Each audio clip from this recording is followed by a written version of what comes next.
श्री शिवाय नमस्तुभ्यं मित्रों, जय महाकाल, हर हर महादेव। तो मित्रों, कैसे हैं आप सब? आशा करते हैं आप सभी लोग बहुत अच्छे होंगे। मित्रों, हम सबको पता है कि 24 दिसंबर के दिन है बुधवार, और साथ ही है बुधवार चतुर्थी के दिन। आप सभी लोग बहुत अच्छे से जानते हैं कि जो बुधवार का दिन होता है वो भगवान गणेश जी को समर्पित होता है। साथ ही जो चतुर्थी होती है वह भी बहुत ज़्यादा महत्वपूर्ण होती है। एक तो आज भगवान गणेश जी का दिन भी है, ऊपर से चतुर्थी यानी सोने पे सुहागा। आज हम सभी लोगों को 3 उपाय मैं यहाँ पर वीडियो में आप लोगों को बताऊंगी। इन सभी उपायों को करके आप भी भगवान गणेश की आशीर्वाद पा सकते हैं। उनके माध्यम से आप अपने जीवन की परेशानियों को दूर भगा सकते हैं। पहला उपाय जो हम हरी चूड़ियों से करने वाले हैं, इस उपाय को करने से कैसी भी परेशानी हो, कैसी भी मुसीबत हो, कुछ भी हो आपके घर में जो सही नहीं चल रहा है, तो आप उपाय कर सकते हैं। किसी भी एक उपाय यानी इस उपाय को करने से कोई एक लाभ नहीं होगा, बहुत ज़्यादा लाभ होने वाले हैं। आपको ले लेनी है हरी चूड़ियाँ। 5 से कम तो होनी नहीं चाहिए, इसके ज़्यादा आप 1 दर्जन 2 दर्जन जितना आप समर्पित करना चाहें, दान करना चाहें, आप उतनी ले सकते हैं। मात्र चूड़ियाँ ले जा कर के आपको कहाँ जाना है? भगवान गणेश जी के मंदिर अगर जा सकते हैं तो अच्छी बात है, अन्यथा आप महादेव जी के मंदिर अर्थात किसी भी मंदिर में चले जाइएगा। और ऐसे मंदिर में जाना है जहाँ पर पुजारी जी रहते हों। उससे क्या होगा मित्रों, ये जो चूड़ियाँ हैं ये हमें दान करनी है, ठीक है? हमें खुद नहीं चढ़ानी, दान करनी है। आप जब ऐसे मंदिर में जाएंगे तो वहाँ पर जो पुजारी जी हैं उनके घर में उनकी पुत्री, उनकी पत्नी, कोई भी हो सकता है, क्योंकि आप सभी जानते हैं चूड़ियाँ तो सुहागन स्त्रियों के लिए ही होती हैं। आपको जाना है, उन्हें दान देना है, और अपनी इच्छा, अपनी मनोकामना कहते हुए आप महादेव जी से निवेदन करके और भगवान गणेश जी से निवेदन करके आप चले आइएगा। प्रसाद स्वरूप आपको वो जो कुछ चूड़ियाँ प्रदान करेंगे वो आपके घर में जो महिलाएं होंगी, माता, हम उनकी पत्नी आपकी, उनको आप दे दीजिएगा। वो पहन लेंगी। उससे क्या होगा, उससे आपके जीवन में जो परेशानियां होंगी आपके घर में वो दूर हो जाएंगी। और पुजारी जी से निवेदन ज़रूर कर दीजिएगा, उनसे कह दीजिएगा कि वो आपके लिए प्रार्थना कर लें, और भगवान गणेश जी से आपके जीवन में चल रही अर्थात जिस लिए आप ये उपाय करने आ रहे हैं वो आपके लिए कर लें। इस तरीके से आप इस उपाय को करिएगा मित्रों, आपके निश्चित तौर पे आपके जीवन की परेशानी दूर हो जाएगी। पहला उपाय आपके जीवन की सुख समृद्धि शांति के लिए था। दूसरा उपाय किसी पर्टिकुलर एक कष्ट है, यानी किसी चीज़ का दुख है, मान लीजिए बहुत ज़्यादा बीमार रहते हैं या तरक्की नहीं हो रही, कोई भी एक कष्ट है, तो उसके लिए आज आप हरी वाली दूर्वा लेंगे। और कितने लेंगे? 5 दूर्वा आपको गिन करके लेनी है, हरी वाली। सफ़ेद दूर्वा का प्रयोग नहीं करना है, ध्यान रखिएगा। केवल हरी वाली ही दूर्वा लेंगे और कम से कम 5 लेना है। इसके बाद में उस दूर्वा को लेकर के आप भगवान गणेश जी की मूर्ति, प्रतिमा, कैलेंडर कुछ भी हो वहाँ जाइएगा। आप सभी लोग जानते हैं मित्रों कि भगवान गणेश जी को क्या कहते हैं? एक दंत भी कहा जाता है, अर्थात उनका एक दांत टूटा हुआ है।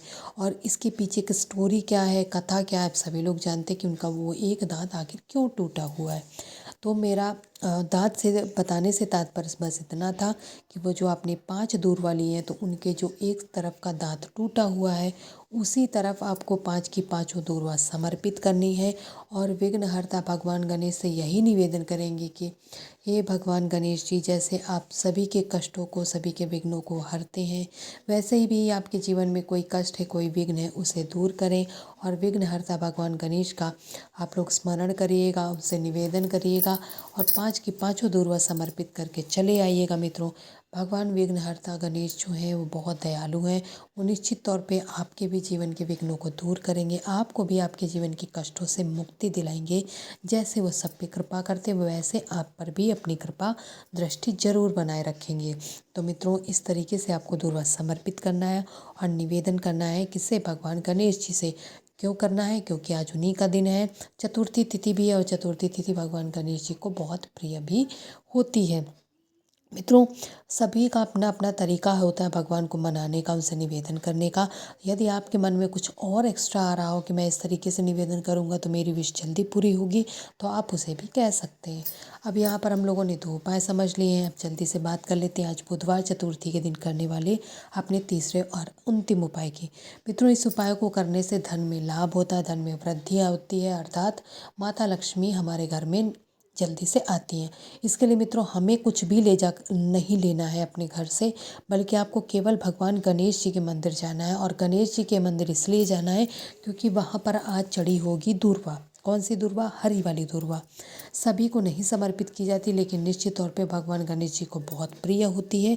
जिस तरीके से भगवान शंकर जी को बेलपत्री प्रिय होती है, उसी तरीके भगवान गणेश जी को हरी दूर्वा प्रिय होती। तो आप उनके मंदिर जाएंगे और वहाँ से कम से कम 5 या 7 दूर्वा आप उठा लाइएगा।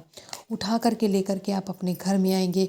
जैसे ही आप घर के अपने दहलीज को पार करने वाले होंगे, अर्थात जो घर की चौखट होती है मेन दरवाजे वाली, वहाँ पर आप पहुँचेंगे।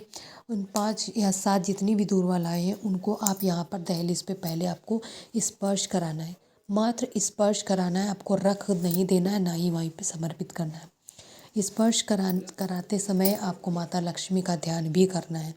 माता लक्ष्मी का ध्यान करके स्पर्श कराएंगे। स्पर्श कराने के बाद में आप उनसे निवेदन करने के बाद अपने घर के अंदर जाएंगे। कोई यदि कपड़ा है तो ले लीजिएगा, अन्यथा ये 5 की 5 दूर्वा आपको आपके घर में जो अलमारी है, तिजोरी हो, जहाँ पर आप माता लक्ष्मी अर्थात धन पैसा आप रखते हैं, उस अलमारी में संभाल करके इन दूर्वा को रख दीजिएगा। मित्रों पूज्य गुरु जी ने बताया ऐसा जो भी आज चतुर्थी की तिथि पे कर लेता है तो निश्चित तौर पे उसके घर में माता लक्ष्मी का स्थायी वास होता है। और माता लक्ष्मी कभी भी उससे रुष्ट नहीं होती, उसके व्यापार में वृद्धि होती है। कोई नौकरी, कोई शॉप है, केमिस्ट या कोई भी शॉप है, उसमें भी वृद्धि होती है। कुल मिलाकर आपके घर में धन ही धन होता है। और ऐसा केवल आपको दूर्वा करने से होगा। तो मित्रों चूकिएगा मत। आपको मात्र दूर्वा मंदिर से लेकर के और चौखट पे स्पर्श करा के आपको अपने अलमारी में रख लेना है संभाल करके। इतना ही करना है। और रखते समय माता लक्ष्मी से निवेदन करना नहीं भूलेंगे। तो मित्रों यहाँ पर मैंने तीनों उपायों को बता दिया और मैंने प्रयास भी किया आप लोगों को समझाने का। अगर आप लोगों को उपाय समझ आ गए हैं और वीडियो अच्छी लगी है थोड़ी सी भी, तो वीडियो को लाइक और चैनल को सब्सक्राइब कर लीजिएगा। जाते जाते महादेव जी का कोई सा भी प्यारा नाम कमेंट सेक्शन में लिखना नहीं भूलेंगे। श्री शिवाय नमस्तुभ्यम। जय महाकाल। हर हर महादेव।